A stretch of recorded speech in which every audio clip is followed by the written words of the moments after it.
চাকরি করলে জীবনটা এরকমই হয়ে যায়। সারাদিন অন্য কারোর জন্য কাজ করো, তারপরে ক্লান্ত হয়ে বাড়ি ফেরো, তারপর আর কি নিজের ইচ্ছার কোনো কাজই করা যায় না।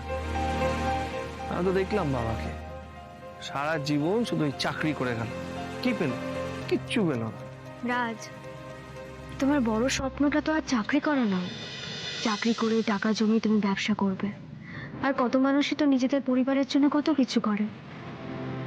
হ্যাঁ, আমি মানছি তোমার নিজের একটু কষ্ট হবে ঠিকই, তবে 1-2 বছরের ব্যাপার। দেখবে দেখতে দেখতে কটা মাস ঠিক কেটে যাবে।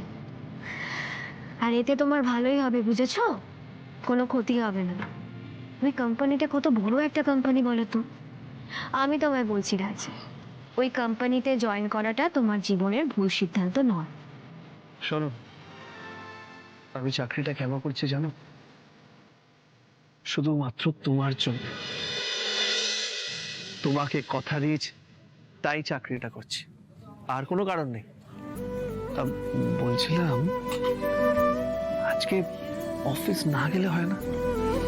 না মানে তুমি সারা রাত বাড়িতে থাকো না, আমার ঘুম আসে না, আমি তোমায় খুব মিস করি। আর শোনো না, তুমি যদি আজকে অফিসে না যাও তাহলে সারা রাত আমরা একসাথে থাকবো, এইভাবে হাত ধরে ধরে হাঁটবো, মানে একটু রোম্যান্স করবো, ভালো খাওয়া দাওয়া খাবো, আইসক্রিম খাবো। এই না না, আইসক্রিম না, একটু ঠান্ডা ঠান্ডা পড়েছে তো, গরম পাকোড়া খাবো। আর তারপর সত্যি তুমি না ছেলে মানুষই রয়ে গেলে, বড় হওনি তুমি। শোনো, চাকরিতে না গেলে না আমার মাইনেটা কাটা যাবে, আর এই মুহূর্তে এতটা রিস্ক আমি নিতে পারবো না। আর এই যে ঘুম না এলে চোখ বুজে আমার কথা ভাববে, দেখবে ঘুম আপনা আপনি চলে আসবে।